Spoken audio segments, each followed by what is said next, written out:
Hello, and welcome to the Franchise Connection, where Deadites and skeleton armies roam the land. I'm Matt Fisher. I'm Matt Sparrow. And today we're concluding the Evil Dead trilogy with Army of Darkness. Following the events of Evil Dead 2, Ash Williams, Bruce Campbell, is sent back to medieval times, where warring kingdoms fight amongst themselves and against the ruthless Deadites. While detained by Lord Arthur, Marcus Gilbert, Ash is hailed by a wise man, Ian Abercrombie, as the Promised One, who is foretold to vanquish the Deadites and save the world. Despite this prophecy, all Ash wants to do is return home. Ash is then told that the Necronomicon Ex Mortis has the power to send him back, and if he can obtain the book for Arthur's fight against the Deadites, the wise man will honor Ash's wishes. As Ash embarks on this perilous quest, he'll become the hero he's destined to be, while also growing close to a fair maiden, Sheila, and Beth Davids.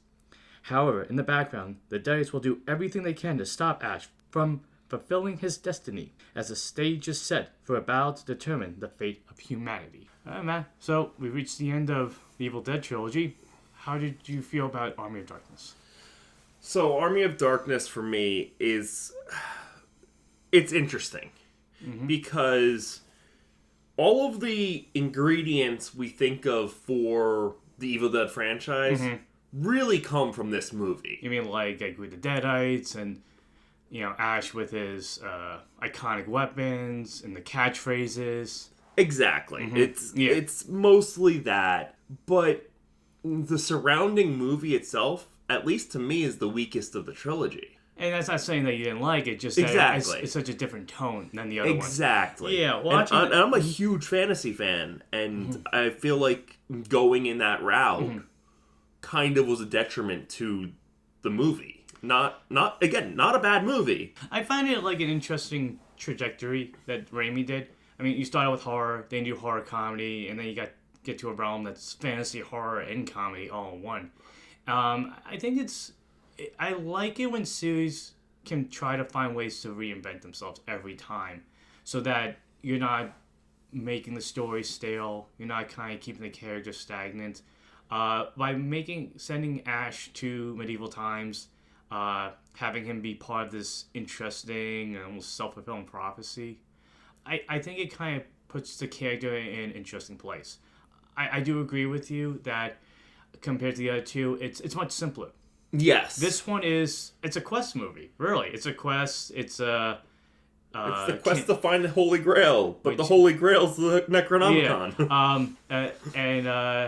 I think that simplicity also kind of maybe adds to the runtime. It's much shorter than the other movies. Actually, it's not even that much shorter. I think it's about the same. It's like about an hour 20.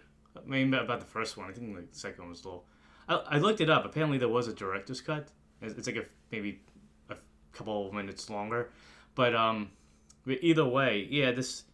I like... What I like about Army of Darkness is kind of what you said, that you finally reach the conclusion of the story, but you reach the conclusion of Ash becoming this... Iconic hero. I want to say larger than life, but he is so grounded. He's relatable because he's a cool guy. Yeah, he's a cool guy. He can be a jerk at times too, because he thinks he's like hot stuff. Like there's many times where he's just like, there's famous lines like "Give me sugar, baby" when he's talking to Sheila. It's just Ash trying to be that soothing hero that in his mind he maybe sees a reflection that's more than what's really there. And I think that kind of feeds into his ego at times, but that's part of the charm of Ash. But yeah, going back to the fantasy aspect of it all, I think it kind of just it helps to shake things up. Now you have Ash in a location where he really can't rely on anything. He has to rely more on the people around him. The people that get him home to kind of adjust to this society. Even though later on he will adjust them to his worldview with future knowledge. I like the simplicity of it all. I like it's a story about Ash just wanting to get home, and when he does get home, it's an interesting conclusion to his character arc. But with that said, do you feel that this is tying into the King Arthur legend? This movie? A little bit, but before we even get to that, another thing I noticed. Sam Raimi was really rewriting every movie in the sequel. So, like, in this movie, he rewrites the end of of Evil Dead 2. Yeah, let's go back to that. So it's interesting how before the movie even starts, we get almost a previously on recap, but it is not the same recap. Maybe again, it's because later on we find out Ash is really telling the story, so maybe it's just Ash trying to make himself look good. Yeah. It's an interest because in the beginning you get introduced to another element of Evil Dead or Army of Darkness, really the S-Mart location, and Ash being an employee of S-Mart, shop smart, shop S-Mart. That's not an endorsement. But yeah, that and we saw him and Linda going to the cabin, but all those side characters from the last movie are non-existent. Again, maybe it's just Ash trying to. I'm sure there's more to it, but watching specifically from a movie point of view, it maybe it's just Ash going like, I was there, it was by myself, I took care of it. Well, not really. Yeah, not only that, but like when he lands in the past, the sequence is completely changed up. Yeah. Because at the end of Evil Dead 2, he kills the Deadite. He kills the Deadite. They still surround him. But they're like cheering. Yeah, they're hearing like, this is the one. Whereas in this movie, he lands. He gets captured. Well, he gets swarmed. He's trying to make his case. They're attacking the car. There's no flying demon. Actually, it feels like that demon shows up later in the movie. Or Deadite. Now that I can say Deadite, I'm so used to saying demon after the last 2 episodes. It's an interesting way. I also find an interesting way for almost like Raimi maybe going into the movie saying, I don't know how many people maybe have seen the other 2. If this is the first time watching this, at least this is a way to get them up to speed of this version of the story or this iteration of this part of this trilogy. Yeah. And I think that's really cool. It's something we really don't get enough of. I honestly wonder if it was a studio note too, because it was a Universal movie. So yeah, watching that, I was like, oh hey, Ash gets to join the Universal Monsters. So technically, I guess the Deadites could be considered Universal Monsters. And I Ash guess could be a Van Helsing of sorts. Honestly, Ash beat Van Helsing. That'd be cool. With the reimagining recap, if you will, like, how did you feel about that? I thought it was all right. It was a decent recap of the movie, but I was just like, this is completely different than what we saw. Yeah. I also like the kind of reused footage from Evil Dead 2 with the book. Like when Ash was talking about the book, it's the same thing, but that's such a cool effect. I don't see how you could omit that. We're going to make... We spent all the money to make this book a prop. We are going to use it whenever we can. Well, not even that prop. It's just like that animation, that kind of claymation stop motion where the pages are moving and the blood's filling the pages. It was really cool. So, Ash's arc in this movie, like, any thoughts on it, or how'd you feel? I mean, it was very simple. He goes to a place, he meets these knights, he gets sent on a quest, and hijinks ensue. I like the fact that, like, when we see Ash, it almost kind of made me think of, like fantasy pulp novels, like Conan the Barbarian, when, like, he's walking, he's narrating, like, my name's Ash, I think I'm in the 1300s. It has that kind of, like, cool, like, pulp adventure feel. I think that's a nice little change-up that Raimi made for this film. Yeah. The sequel. Again, like I said, it doesn't make it stagnant. It makes it feel like, okay, we're in a new adventure. What happens now? And there's just something coming about sword. Sword and sandals, because there's not really sword and sandals. But just like the knight aspect of it all, it's kind of cool to see what would happen if Ash once became a knight. Yeah, and we do get that. He's not very good at it at times. No, but he's kind of incompetent. But that's what's so fun about it. Like I liked when, after he gets captured by Lord Arthur, and he's brought back to the kingdom, and there's the pit. He's with Duke Henry, and I like that he's kind of like trying to get out of it. Like he's like, oh, maybe I sent him out with these guys. Like he's speaking a whole different language than any of these people really understand what he's saying. They just think he's mad and crazy. I mean, they find a guy with a chainsaw in his hand and a car that they have no idea what it is. Like all this stuff. It's a dragon. Kill it. Yeah, I love seeing the knights attack the car. That car's been through just as much as Ash has. But the scene kind of Ash trying to like charm his way out of situations is part of the fun of this movie. You know, he's trying to get out, going to the pit and getting killed in there. He's trying to charm his way into. Like, I think it's just funny the scene where like they kind of see that he might be more than who he is. He might be the promised one. And then the next scene is like him being fed grapes and wine by the mains. Like he kind of likes this, but still kind of just trying to get out of like almost responsibilities. And so when finally he has to go on the quest for the book, it's almost like he has to really man up as much as he did in the last movie. Except it's not just leaving a cabin; it's leaving in a whole different era to get back home. So the quest I found kind of interesting. What I liked about this movie was that, compared to the other two, where you feel trapped in the cabin as things are closing on you, this has a much more open feel. Yeah, it does. Much more open landscape than the other ones had. And that was kind of fun. You got like some kind of cool little landscape shots. You get a journey back into the woods. I don't think there's any version of Evil Dead you can really avoid going to the woods in. Yeah. And then you get like the cemetery. Like there's a bigger, like I said, landscape to explore. And I think that's really cool. And the windmill. The windmill with all the little ashes. Yeah. So yeah, with the windmill, I think that scene went on way too long. You really thought so? I a little liked bit. It. I enjoyed it, but it was just like, okay, all these little ashes are attacking him, and it's not going. I think it went on for like 15 minutes, which is fine, but it's with a short runtime already. You felt like it ate up a lot of the running time of the movie that could be used for something else. Yeah. Yeah. I didn't mind the windmill scene that went as long as it did. I find it that it captured a lot of the humor that's way more on display in this movie than even it was in Evil Dead 2.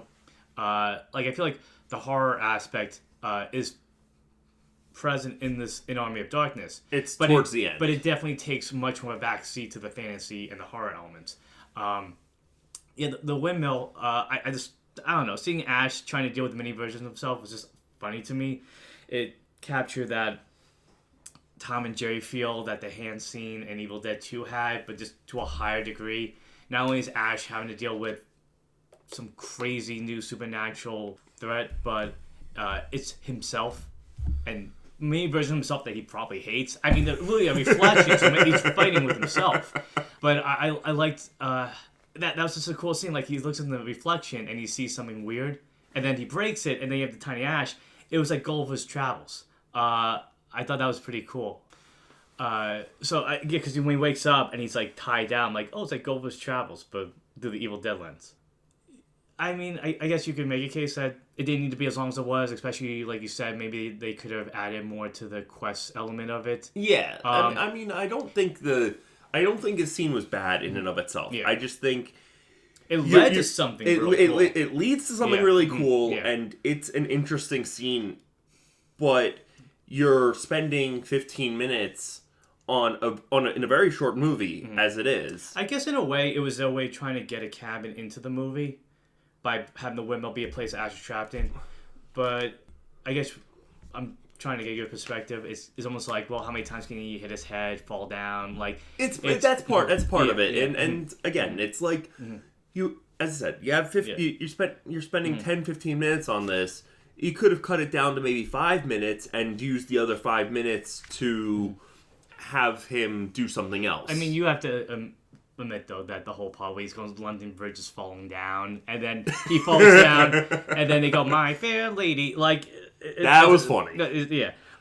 So you feel like maybe in some ways the slapstick was too much in this movie? Yeah, a little bit. It was a little repetitive.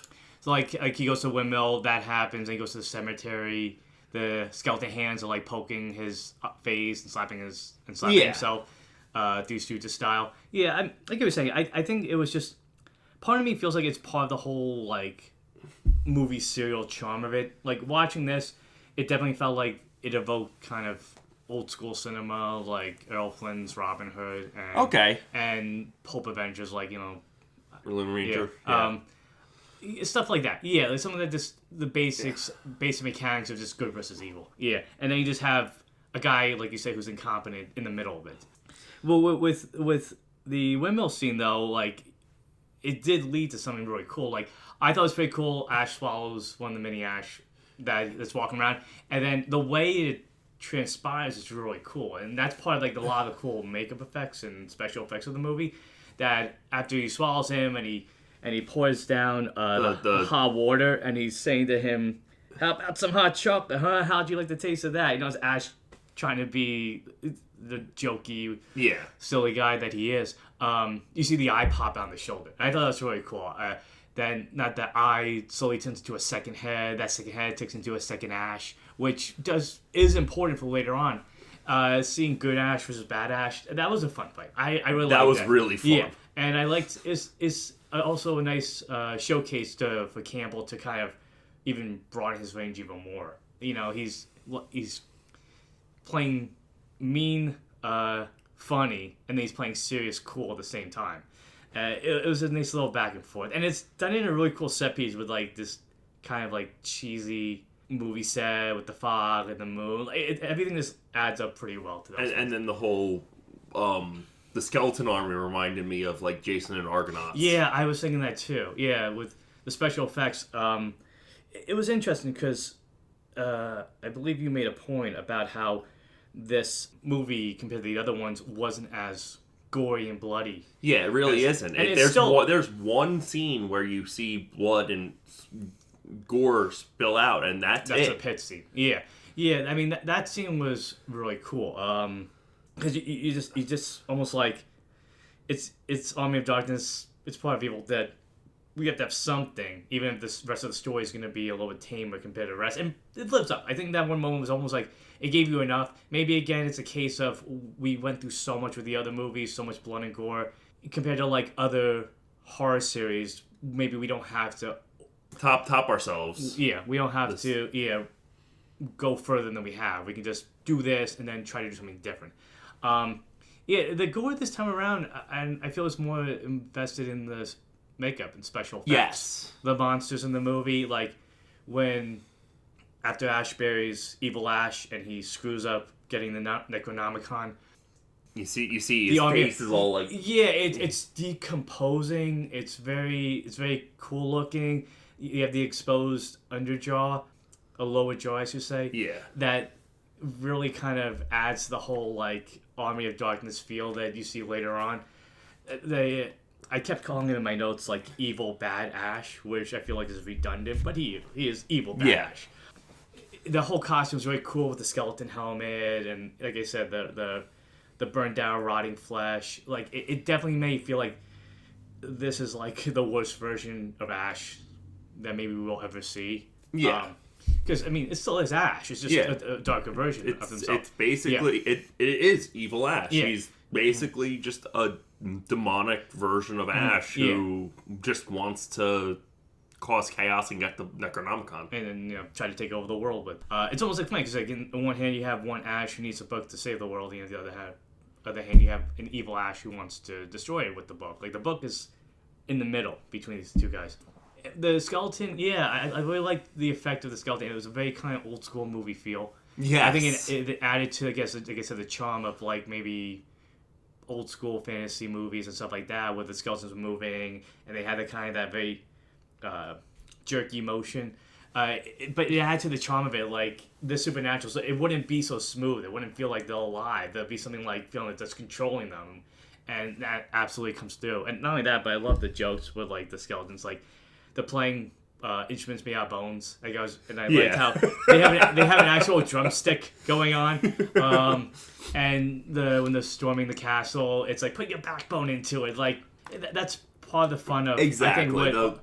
It's the part of the fun of these movies, and this movie in particular. Well, even going forward, like other stuff that happened with Army of Darkness going forward, whether it's the TV show, the comics, like just that element of over the top humor and action and horror is, and that dark sense of humor too. Yeah. There's definitely a dark sense of humor to this too.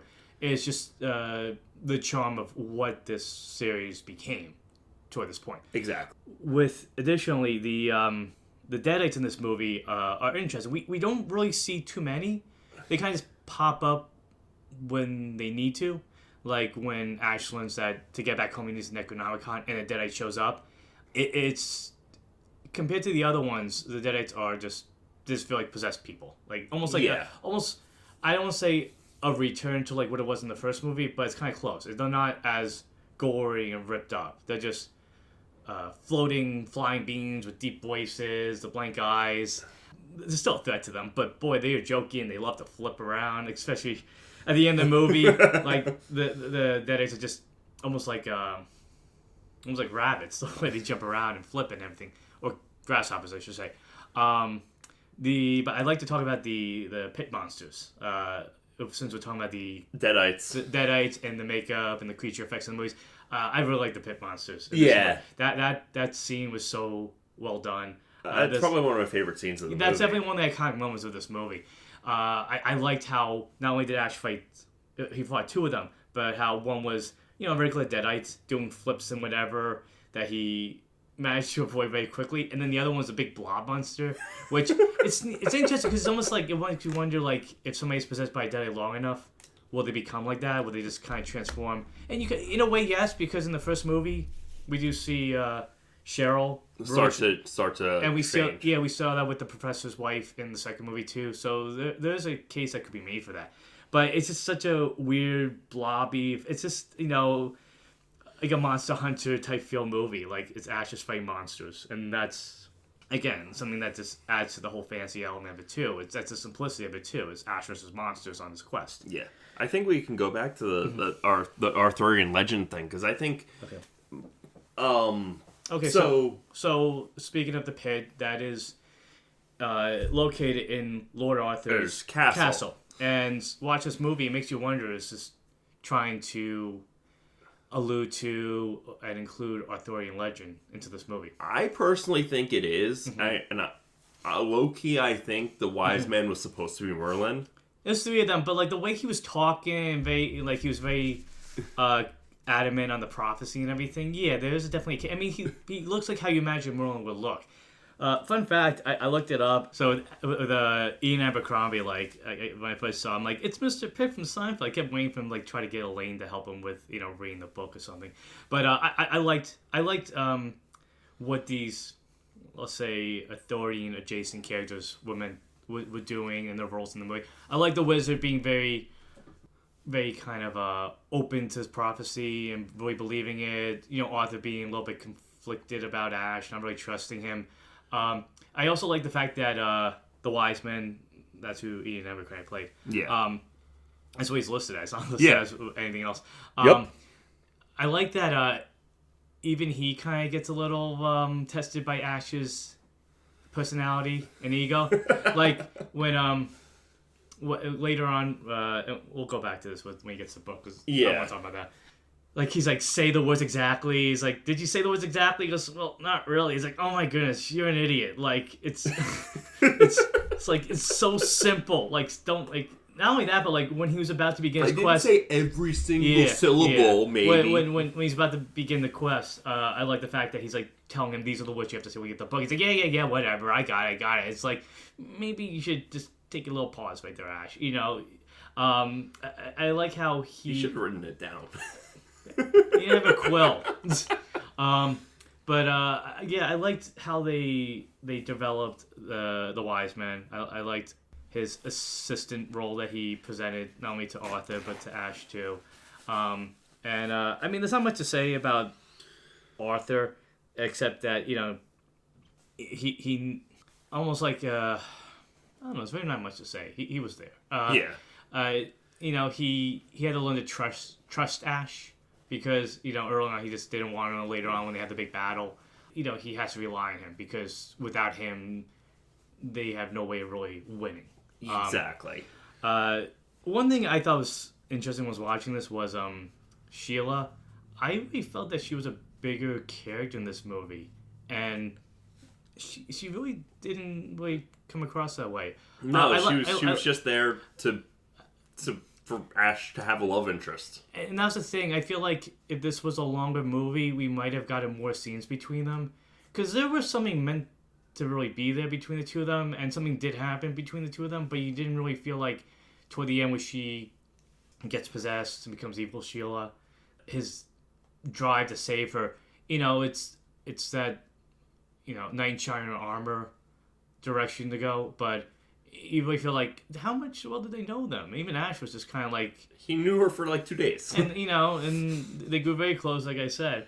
But I guess I would have liked more for Sheila's character to have a little bit more development. Because you see early on, like she says to Ash, I want to help you on this journey. Like she wants to be a part of this quest. And, they push her aside. More or less becomes a damsel in distress for most of the movie after that. There was a comic series, I believe it was Ash Gets Married, that kind of like dealt more with Sheila and Ash. That's really kind of like gave me more what I wanted from this relationship between the two of them. But you still got a little bit of an emotional aspect to it later on where they butt their ways. Like there's a sense of like maybe between the two of us there could have been something, but I don't belong here. I can't stay here. Yeah. The any other side characters that... I mean, I like the villagers, too. I mean, like, I don't know if you noticed... So... do you notice Ted Raimi was one of the villagers? So, one of the things I just found funny was just how much, at least in my memory, some scenes in this movie felt like Peter Jackson may have been inspired by them for his Lord of the Rings. Okay, what are some examples? So, when Duke Henry's men come in riding... It reminded me of the Ride of the Rohirrim. Okay. When he's gathering the villagers and he's like, "You've got my sword." That was funny. Yeah, it may not be as easy in that movie. They're like, "Yeah, I'll do it." This one's like, cricket. Okay, the blacksmith snorts. That's just some interesting aspects to it. That's a good point. It's maybe, who knows? I mean.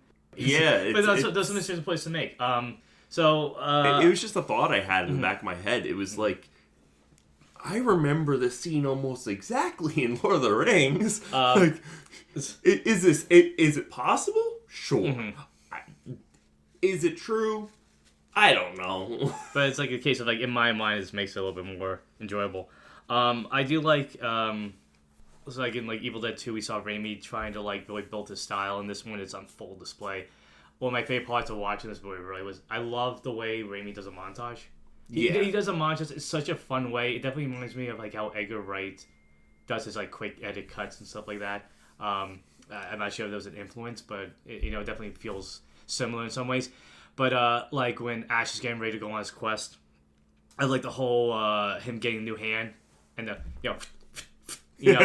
building a hand, screwing it in, getting it on, closing it up. He had to say groovy. I guess every time he gets a new attachment, he's just groovy. It's just part of his contract. But I also really like, too, later on, we get the other montage, which is even more fun, where he's helping to train Arthur's kingdom to prepare for the Deadite attack, the Army of Darkness attack. Too. And also they're helping him rebuild his car. Yeah, so in that scene, I just love the energy it has, and you also have a very fun, like, whimsical score in the background to like build up all the excitement.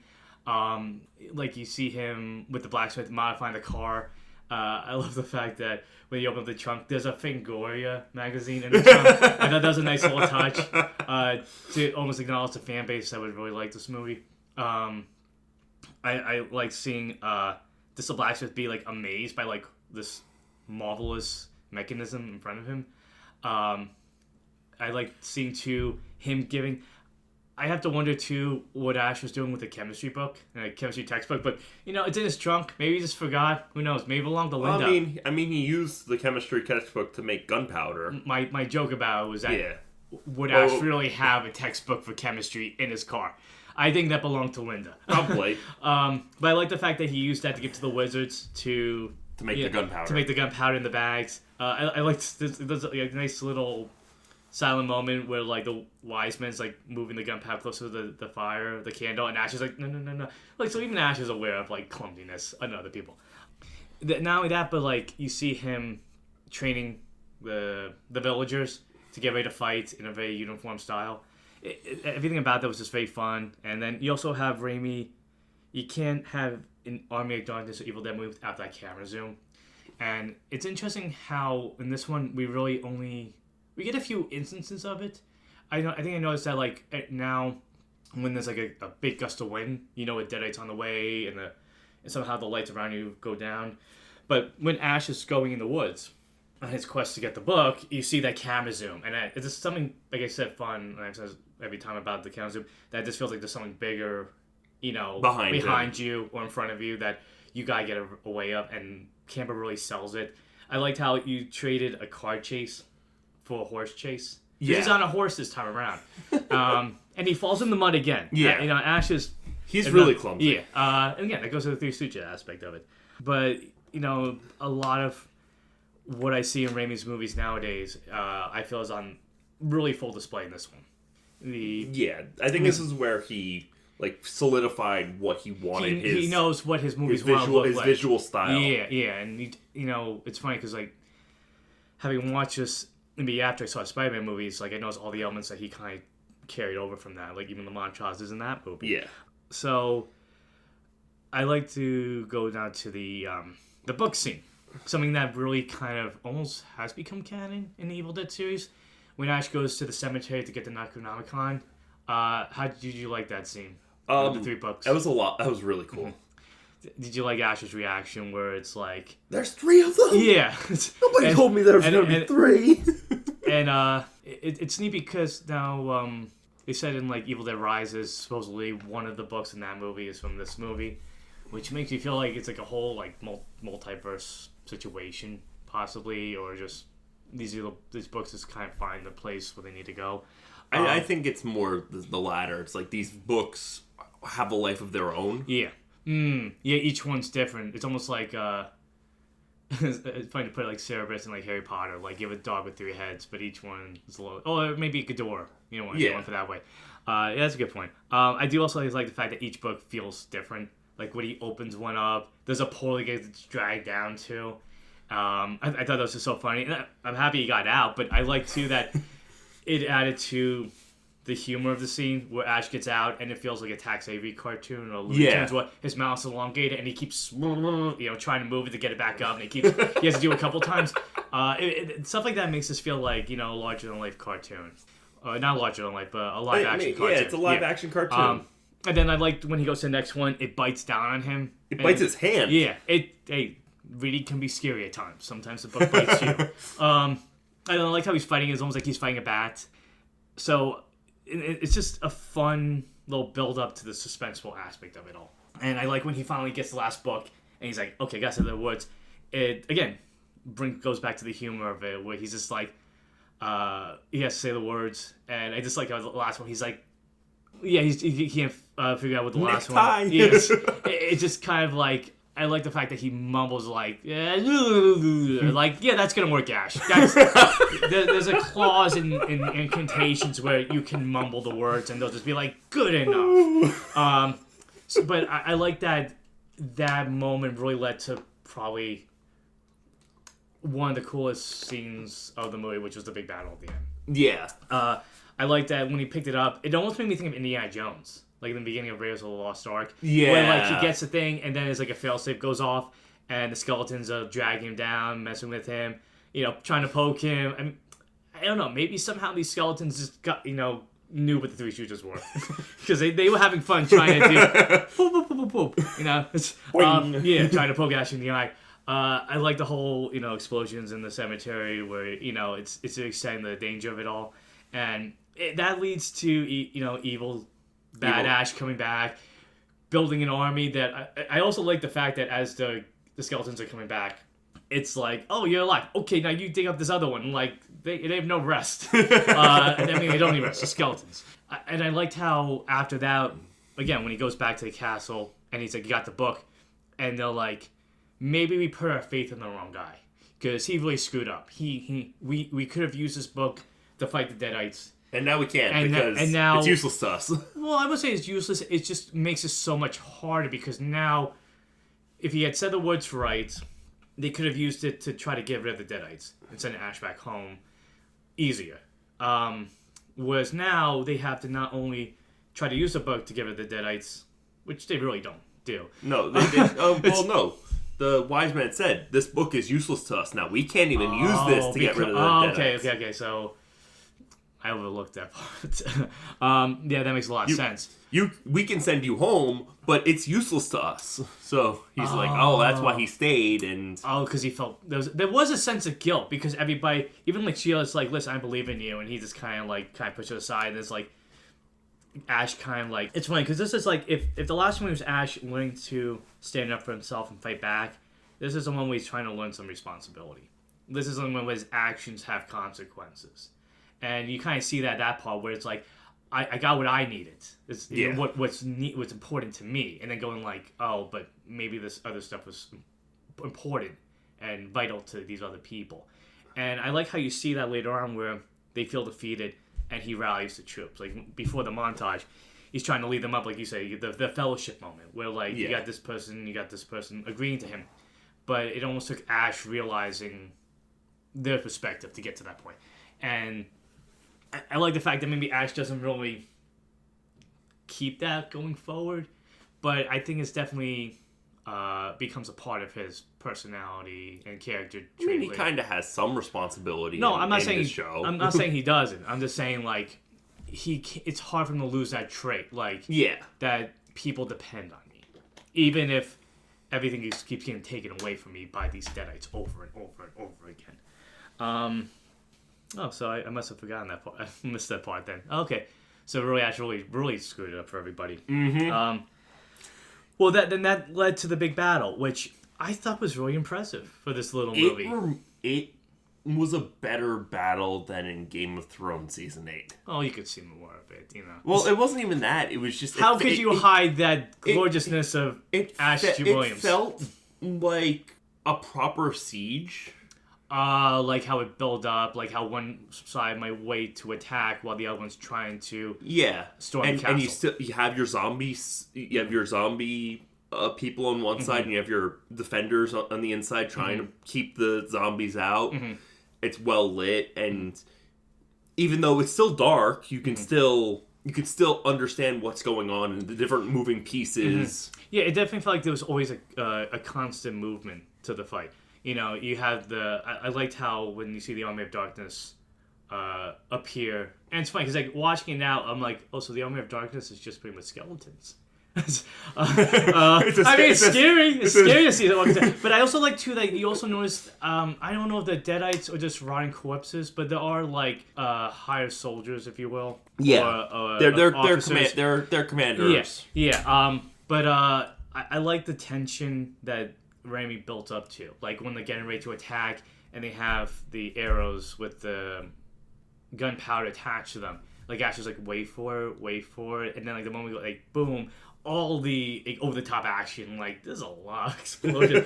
But I think again that adds to the over the top charm of this movie. Like I think about it, like I said, like the over the top humor, the action, the horror, it's just an essential ingredient to what we know about with Army of Darkness: The Evil Dead. Yes, I also liked just the when they finally stormed the castle, like that fight, like you felt like there was a battle going on. Like even though you're following Ash or maybe you see Arthur here and there, like you definitely feel like the battle's going on all around you. There's a nice like consistency to it. I like seeing Ash really get a chance to do a lot more action, not just shooting his boomstick or swinging the chainsaw. Like, there's parts where he had a sword fight. That sword fight I thought was cool. Like I said before, it reminded me of, like, Robin Hood with Errol Flynn, like, going up and down the steps. Like, that's like, that charm of, like, Jason Argonauts. Yeah. It's just, like, that kind of exciting, simple fight scene. And the choreography was pretty good. I have to give credit. I thought the fights really felt engaging and fun. And it led to some funny moments and some thrilling moments.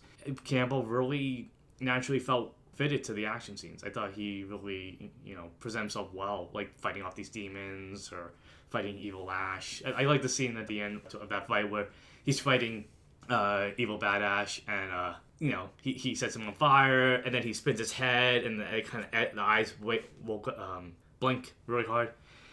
Yeah, it was just a fun finale that felt like there were really high stakes to it. Exactly. It felt like it was honestly, the whole movie feels like it's low stakes, high stakes, but it's built. Everything's building to that moment. Yeah. Like everything has it's meant to be there to get to that big battle. and it's a big battle, like I said, for Ash, for the fate of humanity, for this and it was an impressive battle. Mm-hmm. I also like the uniforms that the Army of Darkness had. I thought it was cool. Sometimes seeing the skeletons like riding the horses or like with the armor they had, it felt very like creepy. It was like a very like a kind of like a sharp aspect to it. Whereas then you have the knights was like a little bit more brighter and softer in terms of the armor. Also, Sheila Possessed was really cool. Yeah, that's what I mean. Like I liked seeing Ash, really see like, oh great, someone else I love is possessed again, but this time he's actually able to save her.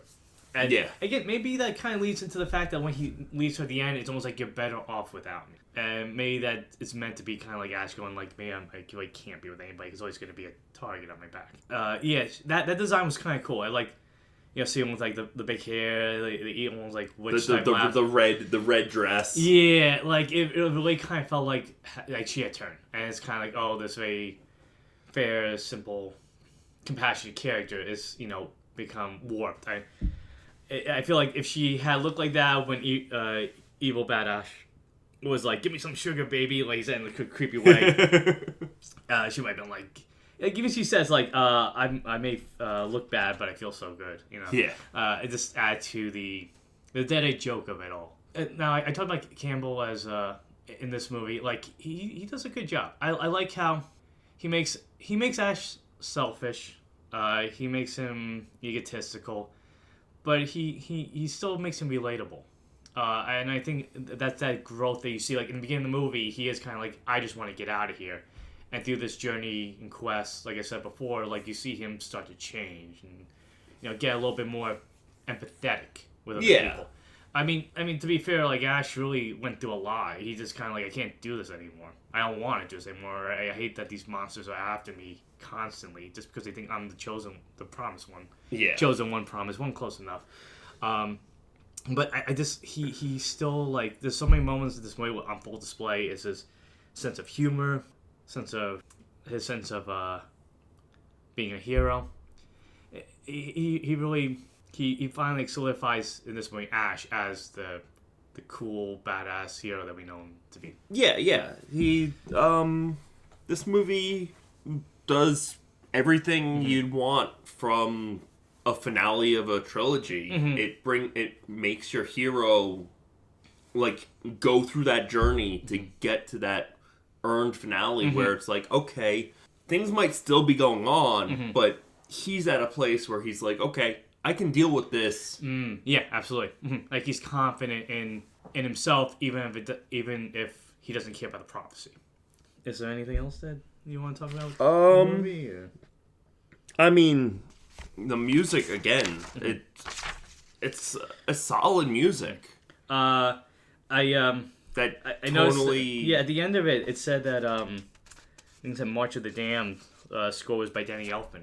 Oh, that's cool. So I like how it had a kind of Danny Elfman quirky musical style to it all. That it's spooky, but it's fun at the same time, which can sum up this movie too. I liked how the music matched the scope of the movie and the tone that it was going for. Exactly. It wasn't like last time the music was kind of more menacing and eerie. This one is a little bit more. I mean, it could be menacing at times, but it's much more. It was more whimsical, fantastical, if you will. Yeah. It was lighter. It was lighter fare. Yeah. Who did the score again? The same guy. Oh, cool. Joseph Loduca. Oh, cool. Also, Bruce Campbell producing 3 movies. Did he produce the first one? Yeah, he produced the first one too. Yeah, I liked. It's almost like I liked when actors have a hand, in crafting the character. Yeah, who they want to be next. I also like too that the costume and the outfit Ash had in this movie was kind of like this. It was similar, but also like a step up. He had the cloak on, he had the metal hand. It was a cool way to kind of alter it for this new era, and it worked. It was fun. And Sam Raimi was also in the movie. Who did he play? He played Knight in Sweatshirt and Sneakers. Yeah, I don't remember them. Sorry. But I did notice his brother, Ted Raimi, many times, especially at the end. Yeah. Well, his brother actually had a credited role. He was just in one scene and uncredited. No, he was in. No, I'm saying Sam Raimi was only in one scene and uncredited. Mm-hmm. Ted was actually was actually credited in the movie. So, is there anything else about the movie you want to talk about? I gotta say too. I've said that the battle scene was really impressive. I really loved the set design of this movie. Yeah, the set design was solid. They really did a good job of, making the castle feel like a castle. Even if you didn't see the whole castle, like the chambers that they were in, they felt part of the whole area. Yeah. I love, like I said, like the woods. I liked how they saw that creepy feel to it. The cemetery was really cool. Because it had this very weird, like, small cemetery feel. Like, this just feels like it's forbidden almost. Like, there's, like, nothing here. And whenever it's like 4 graves. Yeah, and and they have the steps leading up to the books. You're like, nobody goes here. No, it's something scary about this place. But it just felt very real, felt lived in. With the feeling of this movie, like, it was pretty big. For such a small scale movie. Yeah. I really like the design. I would say my main takeaway from the movie is that, well, at least the one thing I want to talk about is the ending. Okay. When he gets back to S-Mart, this clearly, this ending at least, because there are 2 endings to the movie. This one and another one, or there's this one, and then there was another ending that we didn't see in our version. Yeah. This ending, he goes to S-Mart and... Well, he goes back to the past. He recites the words that he has to. Which, fun fact, I like that they were the alien words from the Deadites stood still. Did you notice that? I did not. Yeah. That was a nice little Easter egg I really enjoyed. It tells me Ash didn't see that movie. No, so he says the words, he takes the potion, and he's back to the present, back to his normal day-to-day job. Yeah. Recounting the story to a coworker. I like how bored Ted Raimi sounds. I like how, kind of passive he is to the story. He's listening, but he's like, whether you say the words right, and Ash is like, most of them. It's like, so he's still, he never learns from his mistakes. Yeah. You were saying, though, how you felt. I'll tell you how I feel about the ending, but how did you feel? I enjoyed the ending. I feel like it... I love what it leads to. Mm-hmm.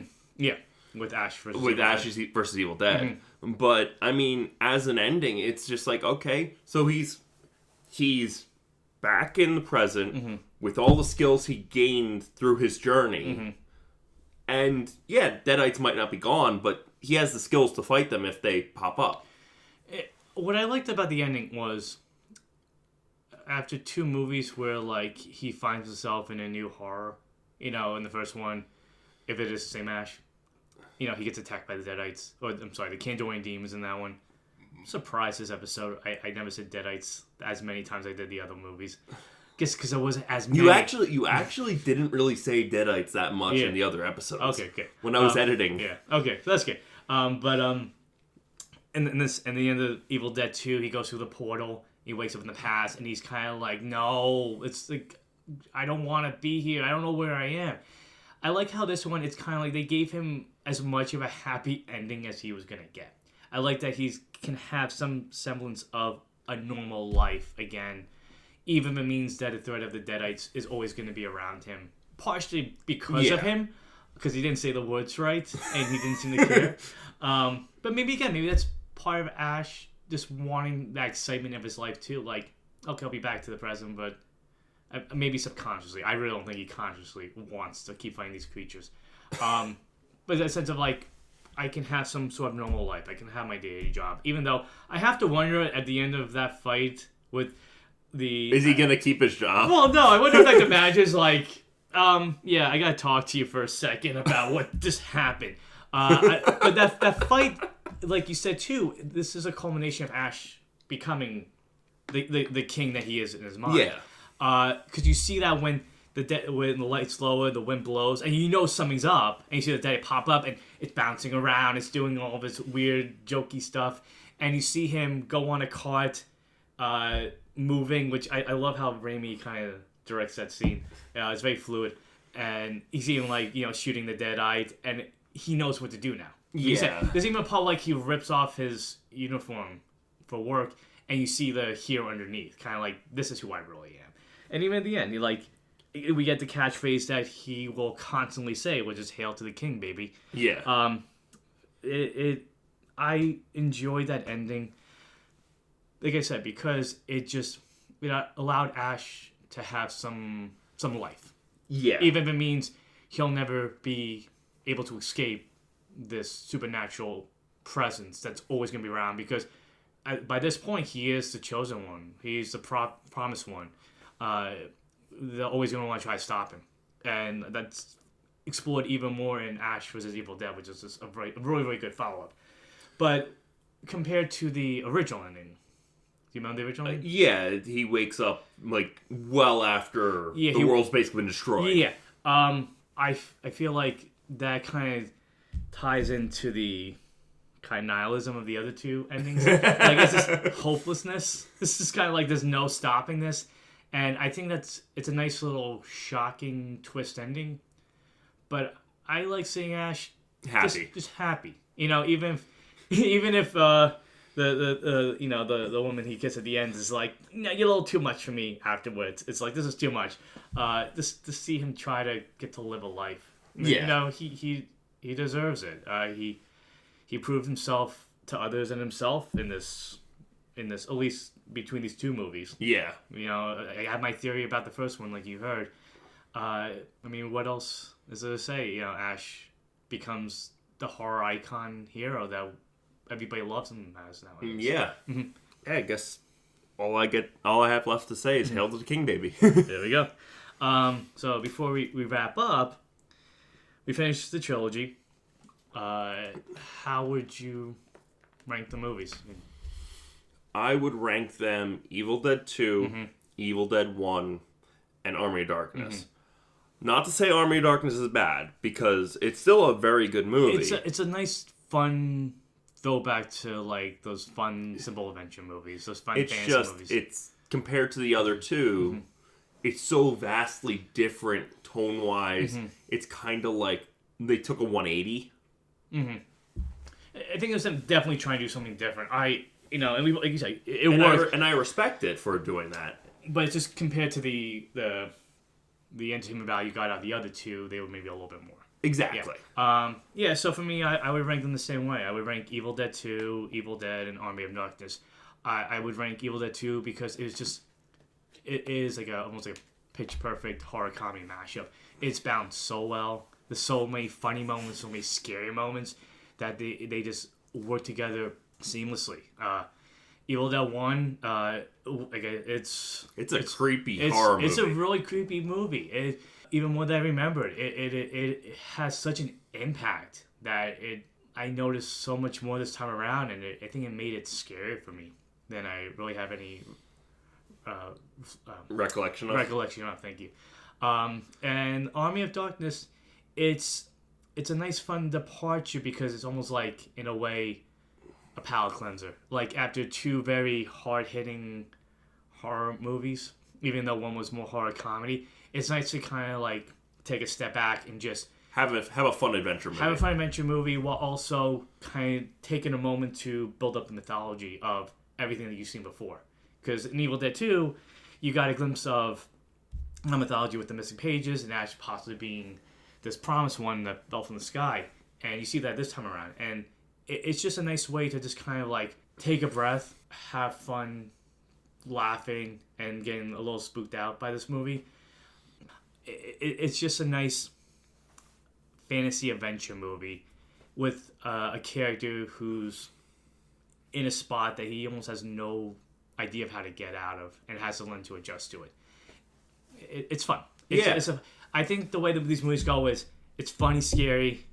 Evil Dead is just flat out scary with a little bit of a very warped sense of humor to it. Yeah. And this one's just fun. It's just something to kick back. Fun adventure. Yeah, it's just fun to kick back, have a lot of laughs as you're thrown into this really distinct fantasy world that comes from a very scary sequel world.